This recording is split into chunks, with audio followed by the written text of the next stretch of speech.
कृष्णं वन्दे ब्रजप्रियं कृष्णं द्वैपायनं वन्दे कृष्णं वन्दे वृथासुतं सच्चिदानन्दरूपाय विश्वोत्पत्त्यादिहेतवे तापत्रय विनाशाय श्रीकृष्णाय वयं नमः। ऐसे हम श्री कृष्ण भगवान को प्रणाम करते हैं। कैसे हैं हमारे भगवान? सच्चिदा, जो तीनों काल में सत्य हैं।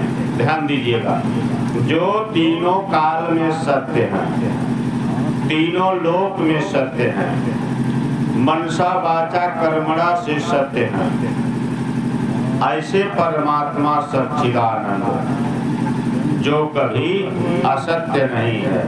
सत्यम परम धीमहि, जो सत्य थे, सत्य हैं, सत्य रहेंगे, ऐसे परम सत्य भगवान सच्चिदा आनंद भी हैं। भगवान हमेशा आनंद है। आनंद क्या है? चाय पी लेना आनंद नहीं है। किसी को धन्यवाद थैंक यू कह देना आनंद नहीं है। किसी से कुछ ले लेना आनंद नहीं है। आनंद क्या है? जब भगवान की सानिध्यता हो, आत्मा परमात्मा का मिलन हो, यह बहुत बड़ा भाग्य है। इसे आनंद कहते हैं। जैसे अब आप देखें, भगवान भोलेनाथ ने धन्यवाद कब कहा? मैया किशोरी जी को धन्यवाद कहा। धन्यवाद, आनंद, सत्य, यह बहुत ऊंचा शब्द है। मैया जी ने कहा भोले बाबा से कि प्रभु आज एक ऐसी गंगा प्रवाहित कर दीजिए जिसमें सब लोग गोता लगा के आनंद प्राप्त करें। भगवान भोलेनाथ से मैया जी ने कहा, किशोरी जी ने कहा, सती जी ने कहा कि ऐसी गंगा का प्रादुर्भाव कर दीजिए जिसमें सब लोग गोता लगा के आनंद प्राप्त करें, सुख प्राप्त करें। भोले बाबा ने कहा कि देवी, वैसे तो स्त्रियों का यह कार्य होता है केवल अपनी भलाई के लिए। आज आपने सबके भलाई के लिए पूछा है, पूरे संसार की भलाई के लिए पूछा है, तीनों लोक की भलाई के लिए पूछा है, तो बड़ा अच्छा है। क्या पूछ रही हो? मैया ने कहा, अरे पूछो रघुपति और कथा प्रसंगा और सकल लोक जगह पावनी गंगा। जो संसार को पवित्र करने वाली गंगा हो, उसे प्रवाहित कर दीजिए देव देव महादेव। महादेव ने कहा ऐसा क्यों हम करें? कथा तो केवल तुम सुन रही हो देवी, कथा तो केवल राज साहब का परिवार सुन रहा है, तो दूसरे की भलाई क्यों हो? ऐसी बात नहीं है। हमारे वैदिक मंत्रों में इतना दम है, इतना तेज है, इतना इसका प्रभाव है। जो इस कथा को श्रवण करता है, सुनता है, इसमें अपना प्रेम रखता है, उसका कल्याण होता है। मैया ने बड़े सुंदर शब्दों से कहा कि भोले बाबा आप साधारण हैं क्या? भोले बाबा ने कहा मैया ने कहा क्या भोले बाबा आप साधारण हैं? भोले बाबा ने कहा देवी क्या कह रही हो? कहे भोले बाबा सुनिए, इससे हम कह रहे हैं कि सबकी जो भलाई करता है ना, वह साधारण नहीं, वह महादेव कहलाता है। कहे क्या? कहे विश्वनाथ मम नाथ पुरारी, विश्वनाथ मम नाथ पुरारी, और त्रिभुवन महिमा विदित तुम्हारी। आप आपको तीनों लोकों में पूजे जाते हैं, सभी लोग आपको जानते हैं, प्रणाम करते हैं। आपको देवता भी पूजते हैं, ब्राह्मण देवता भी पूजते हैं और नर नारी सभी लोग पूजते हैं। तीनों लोक में आप प्रसिद्ध हैं सरकार। आप देवों के देव महादेव हैं, विश्वनाथ आप कहे जाते हैं। इसलिए आप सबके कल्याण के लिए बात बताइए। कहें क्या? कहें शंकर जगत बांध जगदीशा, असुर नर मुनि नावई सब शीशा। आपको सारे लोग प्रणाम करते हैं, सब आपके सामने झुकते हैं, चाहे वह राक्षस हो, चाहे देवता हो, चाहे मनुष्य हो, चाहे ऋषि हो, चाहे सिद्ध हो, चारण हो, गंधर्व हो, नाग हो, भूत हो, प्रेत हो, पिशाच हो, बेताल हो, किन्नर हो, श्वेतज हो, अंडज हो, पिंडज हो, अस्थावर जंगम कोई भी हो, हे प्रभु सब आपको सभी लोग प्रणाम करते हैं। इसलिए आप वही गंगा प्रवाहित कर दीजिए जिसमें सबका कल्याण हो। वही गंगा आज यहाँ राय साहब आपके द्वार पे बह रही हैं। जो इस ज्ञान गंगा में गोता लगाता है उसका कल्याण होता है। एक मान सरोवर गंगा है, एक श्रीमद् भागवत मान सरोवर गंगा है। कहें दोनों गंगा में अंतर क्या है? कहें कि जो मान सरोवर गंगा में स्नान करता है, ध्यान दीजिएगा बड़ी ऊंची कथा है, जो मान सरोवर गंगा में स्नान करता है पता नहीं वह तरता है कि नहीं तरता है, लेकिन जो इस ज्ञान गंगा में अवगाहन करता है, स्नान करता है, गोता लगाता है, वह तर जाता है। जो उस गंगा में स्नान करता है पैर फिसल गया तो मुक्त हुआ कि नहीं हुआ? घर भर तो रोने लगेंगे, मर जाएगा। लेकिन जो यहाँ इस ज्ञान गंगा में गोता लगाएगा वह तर जाएगा। कहें यहाँ 9 रस है, रस एक वहाँ, वहाँ डूबत जो मरी जात वही, यहाँ डूबत जो तरी जात यही। ऐसी यह ज्ञान गंगा है। इस गंगा में स्नान करना चाहिए। मैया ने कहा इसलिए आपको कह रहे हैं कि सरकार कि आप मामूली नहीं हैं, विश्वनाथ ममनाथ पुरारी सबके हित के लिए कथा कहिए। तो भोले बाबा ने तब कहा, अरे धन्य धन्य गिरी राजकुमारी, तुम समान नहीं को उपकारी, कथा जो सकल लोक हितकारी, सोई पूछन चह शैल कुमारी, सोई पूछन चह शैल कुमारी। भोले बाबा जब इतना मैया ने कहा सबके भलाई की बात करिए, तब भोले बाबा ने कहा, अरे धन्य धन्य गिरी राजकुमारी। धन्यवाद उसके लिए है। आनंद कहाँ मिलता है? जब परमात्मा से सानिध्यता मिलती है, बढ़िया सत्संग मिलता है, जिस सत्संग को श्रवण करके हमारा मन प्रसन्न हो जाए, ऐसे सच्चिदानंद हैं। और यह क्या है? तीनों ताप को हरने वाले परमात्मा हैं। दैहिक, दैविक, भौतिक, चाहे भूत प्रेत की बाधा हो, चाहे किसी का किया कराया बाधा हो, चाहे कोई और जैसे मान लीजिए देवी देवता की बाधा हो, चाहे दैविक हो, चाहे दैहिक हो, चाहे भौतिक हो, तीनों ताप का विनाश करने वाले हमारे बाल मुकुंद सरकार हैं। इसलिए सच्चिदानंद रूपाय विश्वोत्पत्त्याद हेतवे, जो विश्व के उत्पत्ति के कारण हैं, इन्हीं से सभी लोग पैदा होते हैं। विश्वोत्पत्त्याद हेतवे। बाबा जी ने कहा, अरे सब ममते सबा ममा उपजाए, सभी लोग कहाँ से उत्पन्न है? भगवान से उत्पन्न है और कालांतर समय आने पर भगवान में ही विलीन हो जाते हैं। और तीन तापत्रय, तीन प्रकार का ताप है, दैहिक, दैविक, भौतिक, तीनों प्रकार के मनसा वाचा कर्मणा, तीन प्रकार का पाप होता है, तीन प्रकार का ताप होता है। इसका शमन करने के लिए केवल भगवान श्री कृष्ण हैं। ऐसे भगवान श्री कृष्ण परमात्मा को हम बारंबार प्रणाम करेंगे।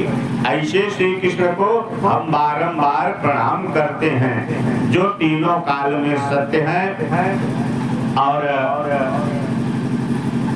जो परम सत्य हैं। ऐसे परम सत्य परमात्मा परमेश्वर जगदीश्वर नाथ नारायण को, करारविंद सरकार को हम लोग बारंबार प्रणाम करते हैं। इसके बाद जम प्रवजंत मनोपेतम वेदकेत्यम द्वैपायनो विरह कातरया जुहाव। भगवान मान सरोवर में हंस मिलते हैं, लेकिन ये जो भगवान का कथा है इनमें परम हंस मिलते हैं। ऐसे परम हंस के पीछे भगवान कृष्ण द्वैपायन व्यास जी भी विरह होके पीछे पीछे घूमने लगे।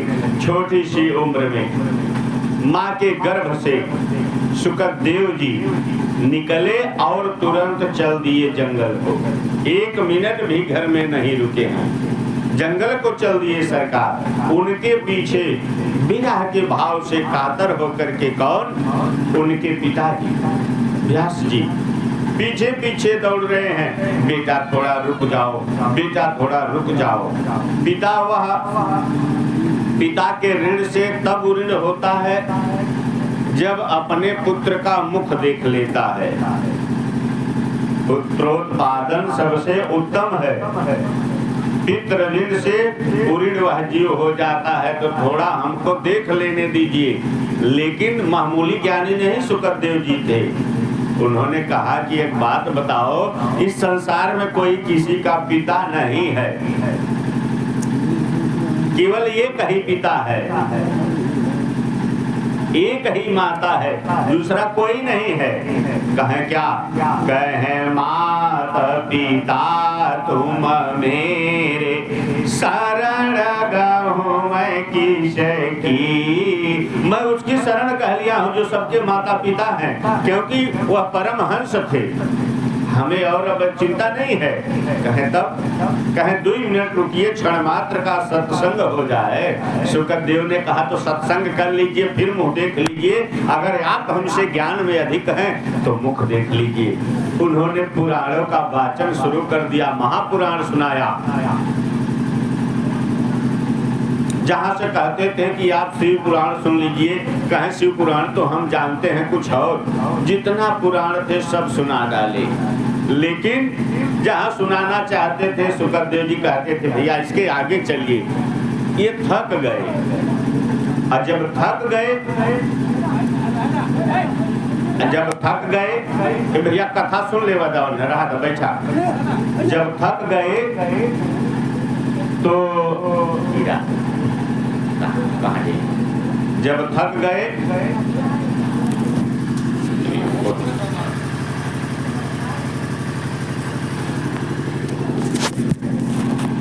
जब थक गए कहें सुनिए। कहें क्या? कहें सत्संग की बड़ी महिमा है। देखिए सरफराज भी आ गए, इतना बढ़िया भयानक कालिया नाग आ गया आज है। हाँ बहुत बढ़िया है, बहुत सुंदर है। सुनिए भाई, फोटो बना देता। अब कहें तो सत्संग सुनिए, इसका फल कब प्राप्त होता है जानते हैं? कहें कब फल प्राप्त होता है? कहें इसका फल तब प्राप्त होता है जब आप गुरु मंत्र लिए रहेंगे। ए भाई सरफराज आ गए, बैठिए। कहा जाबू वहाँ पकड़ ले, बुका है दौड़त होगा इतना कर। अरे एक कालिया का कथा हो रहा, दूसरा कालिया आ गया, तो इसमें दिक्कत किस बात की? तो भगवान बोलिए श्री कृष्ण भगवान की जय। भगवान साक्षात है। सुनिए कथा बहुत बढ़िया है, कथा आने दीजिए। कहने सुखदेव जी से कहे व्यास जी सुनिए, आप सब कुछ ज्ञानी हैं, कितना भी ज्ञानी बन जाइए, ज्ञानी तब आदमी बनता है। कहें कब? कहें जब गुरु मंत्र ले लेता है तब वह ज्ञानी कहलाता है। कहें तब? कहें जब आप गुरु मंत्र लेंगे ना तब ज्ञानी बनेंगे। आप लोग बैठिए, ऐसा हमारे साथ बहुत हुआ है। हमारे यहाँ एक राय साहब का गांव है, वहीं दुर्वासा के पास। पूरे 400 कीड़ा आए थे जब कालिया नाग का कथा हो रहा था, और कथा जब पूरा हुआ, आरती हुआ, सब लोग चले गए, किसी को कुछ नहीं बोली। आप लोग बैठे आते जाते रहेंगे। भगवान की कथा सुनने कौन कौन आ रहा है कौन जानता है, केवल आप लोग अपनी कथा को श्रवण करिए। भगवान सत्संग की महिमा और प्रखर कब हो जाती है? जब गुरु मंत्र लिया रहता है। तो बेटा क्या आपने गुरु मंत्र लिया है? अब फेल हो गए सुकत जी। पिता तो पिता होता है। कहें क्या गुरु मंत्र आप लिए हैं? सब कुछ जानते हैं, ठीक है, तो क्या गुरु मंत्र लिए हैं? उन्होंने कहा गुरु जब हमसे कोई ऊंचा मिल जाए तो उसे गुरु बनाएं। हमसे बड़ा कोई ज्ञानी मिल ही नहीं रहा तो हम किसे गुरु बनावें? कहें ठीक है, तो किसे गुरु माने? आप हमें बताइए। इन्होंने कहा आप चले जाइए मिथिला। मिथिला जाएंगे तो वहां आपको गुरु मिल जाएंगे, राजा जनक। सुखदेव ने कहा ही बताइए, आप इतने बड़े ज्ञानी महात्मा संत, पुराणों का ज्ञान, उपनिषदों का ज्ञान, आप हमको गुरु मंत्र ज्ञान नहीं दे पा रहे हैं तो क्या जनक जी दे पाएंगे? वो तो गृहस्थ हैं, राजा है, राजा के पास कहाँ समय है कि वह ज्ञान दे। उन्होंने कहा एक बार पिता की आज्ञा मान के और चले जाओ, चले जाइए, हो सकता है आपको ज्ञान वहाँ प्राप्त हो जाए। पिता की आज्ञा मान के सुखदेव जी चल दिए जनकपुर, मिथिला चले गए। और जब वहाँ गए, यह गुरु से मिला है हमको ज्ञान, इसमें संक्षिप्त है। जब मिथिला गए तब द्वारपाल से कहलाए कि उनसे कह दो सुखदेव मुनि आए हैं, व्यास के पुत्र, और हमको ज्ञान चाहिए, गुरु मंत्र चाहिए। द्वारपाल जाके कहता है कि राजन, एक छोटा सा बालक आया है, परम तेजस्वी दिखाई दे रहा है, तेज खूब उसके ललाट से निकल रहा है, ज्ञानी मालूम पड़ रहा है। वह आपसे ज्ञान लेना चाह रहा है, गुरु मंत्र लेना चाह रहा है, आपको गुरु बनाना चाह रहा है। विदेह जी सब जानते थे। उन्होंने कहा एक काम करिए, उनको 7 दिन तक कहिए वहीं खड़ा रहे। अब बताइए, एक महात्मा द्वार पे और एक राजा कह रहा है कहिए वो द्वार पे खड़ा रहे 7 दिन तक। 7 दिन तक खड़े रहे। ऐसा होना चाहिए। राजहट, बालहट, जोगहट, त्रियाहट, ये बड़ा खतरनाक होता है, सबको नहीं बताएंगे यार। अब ये जोगहट में खड़े हो गए कि देखें कैसा राजा है जो हमको गुरु मंत्र नहीं दे रहा, मामूली हम ज्ञानी हैं का। अब 7 दिन तक खड़े रह गए सुखदेव जी। 7 दिन के बाद फिर भिजवा दिए, फिर कहलवा दिए कि अरे 7 दिन हो गया। उन्होंने कहा कि एक काम करिए, अब 7 दिन उनको हमारे जनाने पुष्प वाटिका में खड़ा करिए, जहाँ राजकुमारियाँ जाती हैं जिस पुष्प वाटिका में, कहिए 7 दिन तक वहाँ वह खड़ा रहे, वहाँ गुरु मंत्र मिलेगा। अब 7 दिन तक आकर के उसी पुष्प वाटिका में खड़े रहे। जनक की पुष्प वाटिका बहुत सुंदर है, पूरे विश्व में वैसा नहीं था। जहाँ भगवान राम भी जाके भूल गए अपने आप को, वहाँ 7 दिन तक सुखदेव महाराज खड़े रहे उसी तरह से, चाय पानी कोई पूछने वाला नहीं है। 7 दिन के बाद फिर उनको बुलाया गया। फिर द्वारपाल जाके कहा रे महाराज, तो साधु बाबा वहीं वैसे खड़े हैं, 7 दिन हो गया। कहे 7 दिन हो गया तो काम करिए, 7 दिन लाइए हमारे गुप्तागार में खड़ा करिए। जो हमारा दक्षिण का द्वार है, जहाँ से खरपतवार फेंका जाता है, उस द्वार पे खड़ा करिए उनको, वहाँ गुरु मंत्र मिलेगा। अब 7 दिन तक वह दक्षिणी द्वार पे पीछे खड़े थे महाराज सुखदेव जी। अब 7 दिन बीत गया, फिर द्वारपाल गया महाराज। अरे इतना कचरा फेंका जाता है, गंदा भी उधर से फेंका जाता है, कतवार भी फेंका जाता है। वहाँ 7 दिन से महात्मा खड़े हैं। कहें 7 दिन हो गया, तब उनको बुलाओ, अब उनको गुरु मंत्र देंगे। अब वो आए, 7 दिन तक खड़ा हुए वहाँ, 7 तारीख 21 दिन खड़ा हो गए। अब चाय पानी नहीं हुआ है। गुरु मंत्र इतना आसान चीज नहीं है। चला गुरु बाबा को बुलावा, जल्दी से कान ठोंका, गुरु मंत्र हो गया। गुरु बहुत ऊंचा चीज होता है, ज्ञान लेना बड़ा ऊंचा चीज होता है।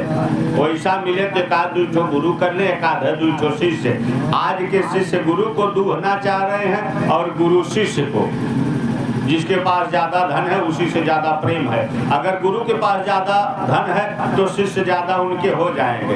अगर शिष्य के पास बहुत बड़वार शिष्य है, धनी है, तो सभी लोग उसका गुरु बनना चाह रहे हैं कि हमारा कुछ काम बन जाए।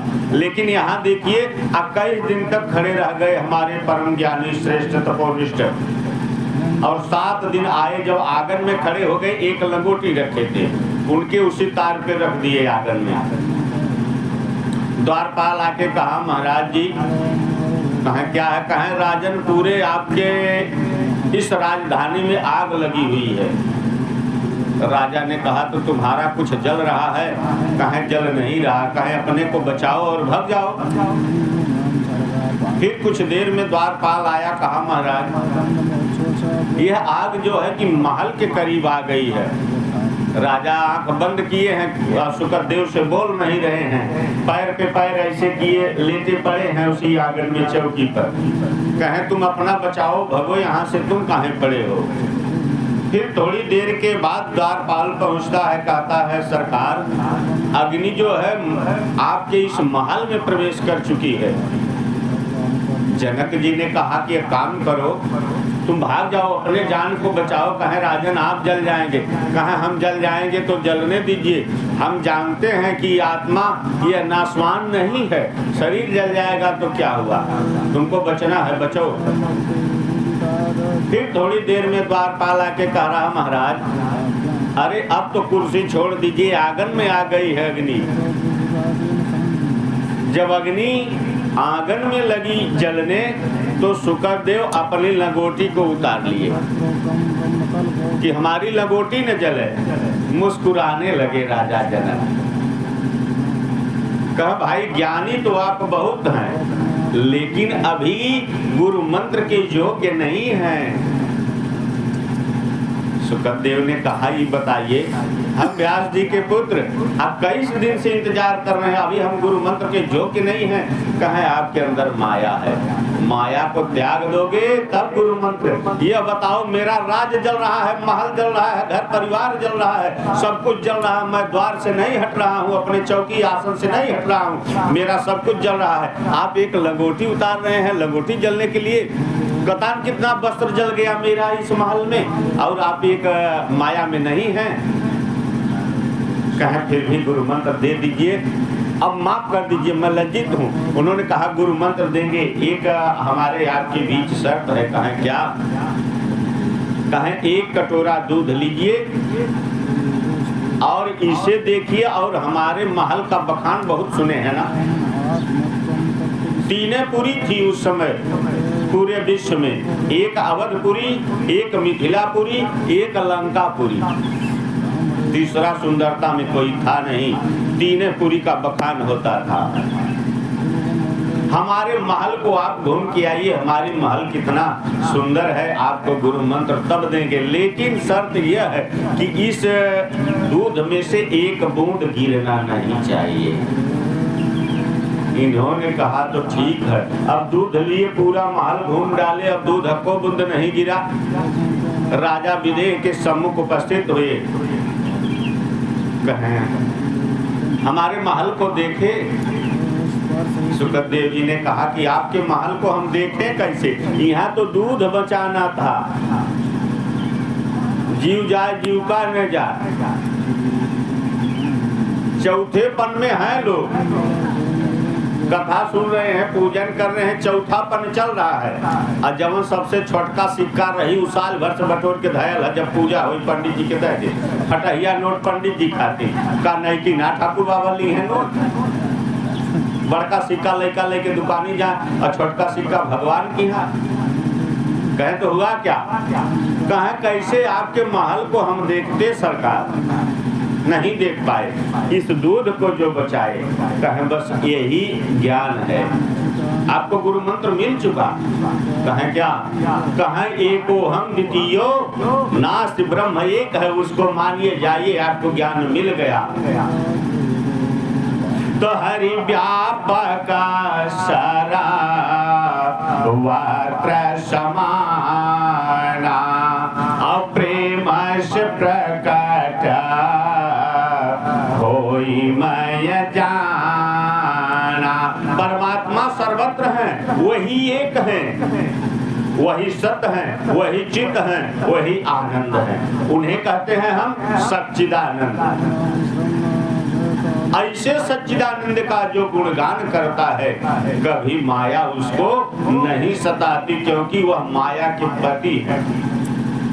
जब व्यास जी को बहुत बीरा हुआ, परेशान हो गए, 17 पुराण लिख डाले, सारी व्यवस्था कर डाली, उसके बाद भी उनको संतोष नहीं हुआ। परेशान है, मालूम पड़ रहा था कुछ हमारा खोया हुआ है, इतना खोया हुआ है कि हम करें क्या। इधर उधर घूम रहे थे, टहल रहे थे, नारद बाबा आए।